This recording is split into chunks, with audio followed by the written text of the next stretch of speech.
जाना है यहाँ पे। हवा देख कितनी बेहतरीन चल रही है। जैसा कि आप यहाँ देख सकते हैं, यहाँ पे वैनगंगा नदी का बहाव बहुत तेज हो चुका है।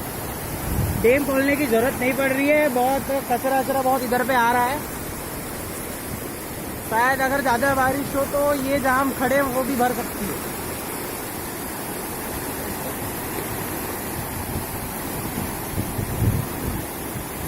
कितना ऊंचा था बे ये देख। अन्नू देखो टॉर्नेडो। अब वो टॉर्नेडो नहीं हो, पत्थर के कारण बनते सूती है। वहाँ तो पत्थर ही नहीं है। पत्थर है वहाँ पे। हम यहाँ थे, यहाँ से अच्छा पत्थर है। कहाँ टॉर्नेडो को पता है? टॉर्नेडो कहाँ है? वो देखो यहाँ बहाव देख और वहाँ बन रहा है। देखिए कहाँ बन रहा है? वो टॉर्नेडो बोलते हैं उसका। अब टॉर्नेडो तो अबे साले तो दिख नहीं रहा है अंदर कैसे पानी घुस रहा है। देखिए देखिए देखिए। अबे वो रहा है रे।